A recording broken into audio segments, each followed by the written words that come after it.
Komunikasi sebagai interaksi adalah proses komunikasi yang berlangsung dua arah. Dalam konsep ini terdapat hubungan sebab akibat karena setiap pesan yang disampaikan akan mendapatkan umpan balik dari penerima. Adanya feedback membuat komunikasi menjadi lebih dinamis sehingga komunikator dan komunikan saling mempengaruhi.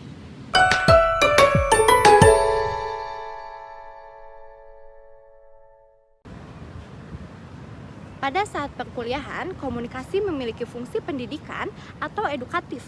Dosen menyampaikan ilmu pengetahuan, memberikan arahan, serta membimbing mahasiswa agar memperoleh pemahaman, keterampilan, dan perubahan perilaku ke arah yang lebih baik.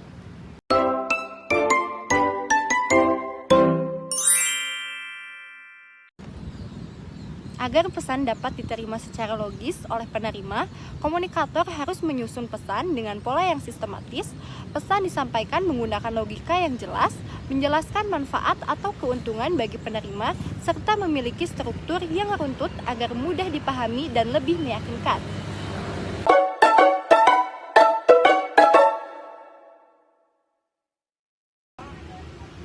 Salah satu tujuan komunikasi adalah memberikan pengaruh pada aspek kognitif atau pengetahuan.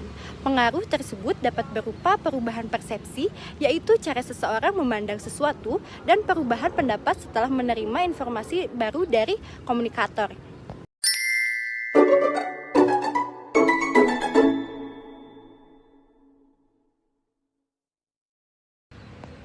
Lambang memiliki sifat sembarang atau mana suka. Artinya, apa saja bisa dijadikan lambang bergantung pada kesepakatan bersama suatu kelompok masyarakat. Makna lambang-lambang tersebut merupakan hasil kesepakatan bersama suatu kelompok masyarakat. Karena manusia yang memberikan makna pada lambang berdasarkan kesepakatan, maka komunikasi pada prinsip ini termasuk dalam proses simbolik. Komunikasi sebagai proses simbolik adalah proses komunikasi di mana pesan disampaikan melalui simbol-simbol atau kode yang secara garis besar makna dan artinya sudah diketahui berdasarkan kesepakatan.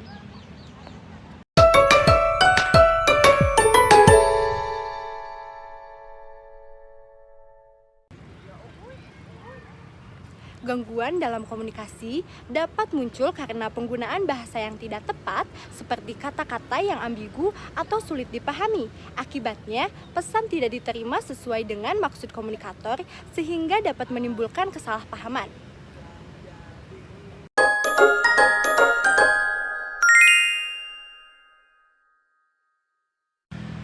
Prinsip komunikasi ini disebut irreversible, yaitu komunikasi tidak dapat ditarik kembali. Pesan yang sudah diucapkan akan tetap diingat oleh penerima, sehingga kita harus berpikir terlebih dahulu sebelum berbicara agar tidak menimbulkan penyesalan atau kesalahpahaman.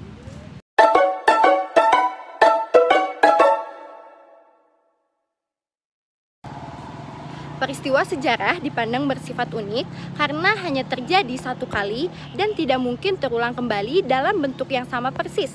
Meskipun pola peristiwanya mungkin sama, pelaku, waktu, dan tempat akan selalu berbeda. Sebagai peristiwa, sejarah memiliki ciri utama, yaitu unik yang berarti hanya terjadi satu kali, abadi yang berarti tidak bisa diubah, dan penting yang berarti berdampak besar. Peristiwa tersebut tidak dapat diambil kembali karena sejarah merupakan kenyataan atau realistis yang benar terjadi pada masa lalu dan tidak dapat terulang kembali.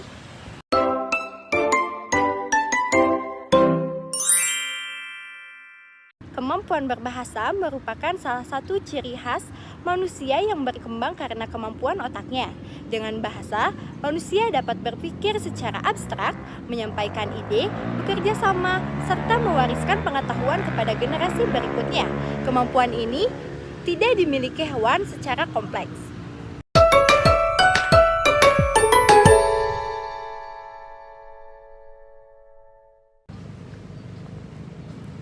Dalam komunikasi nonverbal, terdapat konsep proksemik, yaitu penggunaan jarak dalam berkomunikasi. Jarak sekitar 1,2 meter termasuk jarak personal, yaitu jarak yang biasa digunakan ketika berinteraksi dengan teman, keluarga, atau orang yang sudah saling mengenal, sehingga komunikasi terasa lebih nyaman.